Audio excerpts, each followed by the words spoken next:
વામે યસ્ય સ્થિતા રાધા શ્રેષ્ઠ યસ્યાસ્તિ વક્ષસી વૃંદાવનમ વિહારંતમ શ્રી કૃષ્ણમ વૃદ્ધચિંતે. પરાત્પર પૂર્ણ પુરુષોત્તમ ઈષ્ટદેવ ભગવાન શ્રી સ્વામિનારાયણ શ્રી લક્ષ્મીનારાયણ દેવ મંદિરમાં ઉપસ્થિત પરમ પૂજ્ય પીઠાધિપતિ આચાર્ય મહારાજ શ્રી રાકેશ પ્રસાદજી મહારાજ અને આ સભાના પ્રેરક એવા સત્સંગ મહાસભાના પ્રમુખ શાસ્ત્રી સ્વામી શ્રી નૌતમ પ્રકાશદાસજી, ચેરમેન શ્રી કોઠારી શ્રી તથા વક્તા શાસ્ત્રી સ્વામી નારાયણ ચરણદાસજી એવં સભામાં ઉપસ્થિત આપ સૌ સંતો, પાર્ષદો, ભૂદેવો, હરિભક્તો, ભાઈઓ બહેનોને મારા ભાવથી જય શ્રી સ્વામિનારાયણ. જય શ્રી સ્વામિનારાયણ. અવાજ નહીં આવ્યો, હજી જોરથી જય શ્રી સ્વામિનારાયણ. હવે આવ્યો. આજે હું ફક્ત એક જ નામ છે પણ 2 અક્ષર છે એ વસ્તુ પર વાત કરવા જવાનો છું. એ વસ્તુનું નામ છે શું? પ્રેમ. શું નામ છે? પ્રેમ. જોરથી પ્રેમ. પ્રેમ. પ્રેમ શબ્દ બધાએ સાંભળ્યો જ હશે. નહીં સાંભળ્યો હોય તો મેં કહી દીધો.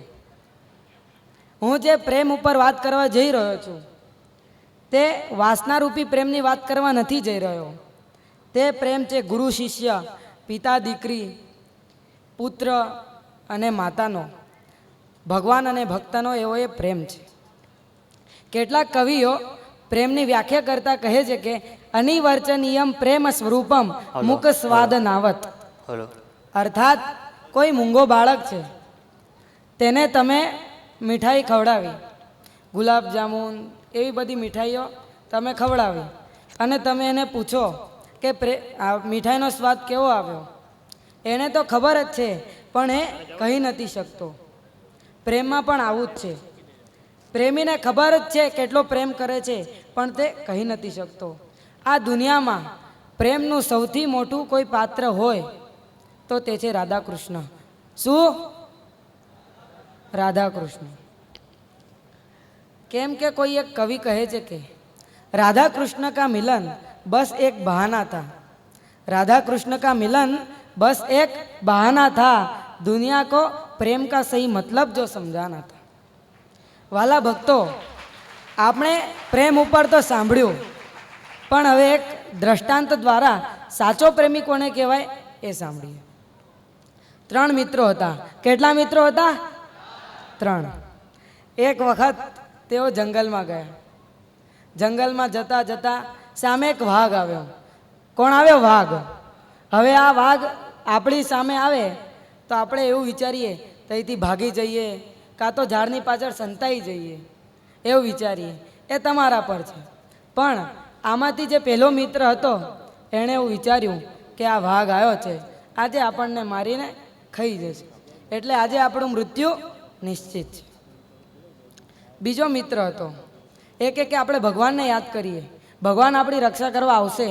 એમાં જે ત્રીજો મિત્ર હતો એ કહે કે આપણે બચવું હોય તો ભગવાનને યાદ કરવાની શી જરૂર, ભગવાનને ખોટા શું કામ ધક્કા ખવડાવવા.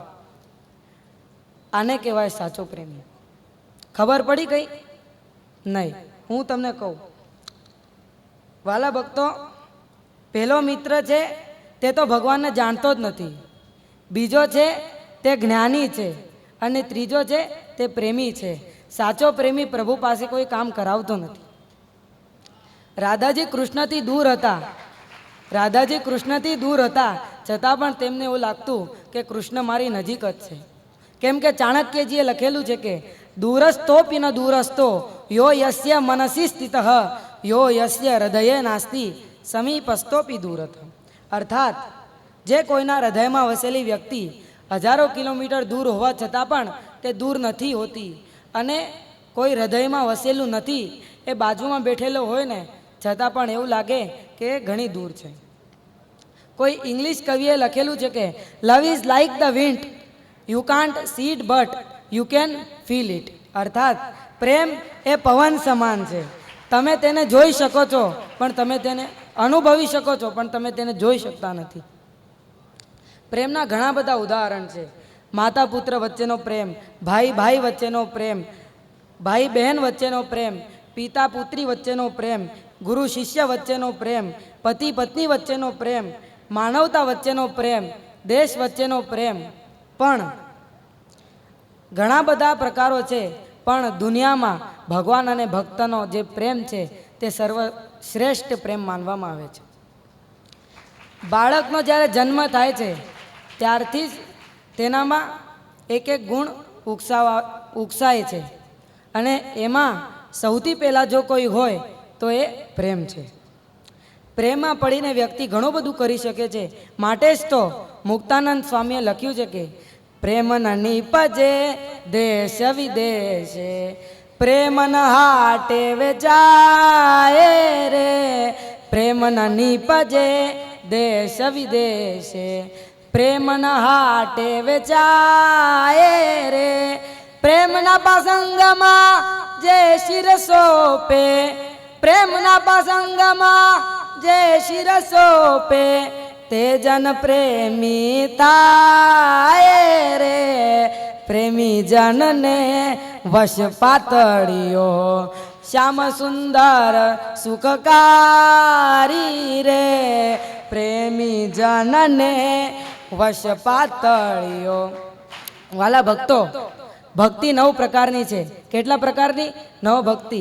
શ્રવણ ભક્તિ, કીર્તન ભક્તિ, સ્મરણ ભક્તિ, પાદ સેવન ભક્તિ, અર્ચન ભક્તિ, વંદન ભક્તિ, દાસ્ય ભક્તિ, સખા ભક્તિ અને આત્મનિવેદન ભક્તિ.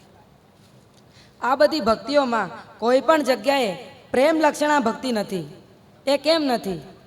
તો એનું રીઝન, એટલે એનું કારણ એ છે કે બધા શાસ્ત્રકારો કહે છે કે આ બધી ભક્તિ પ્રેમથી જ થાય છે.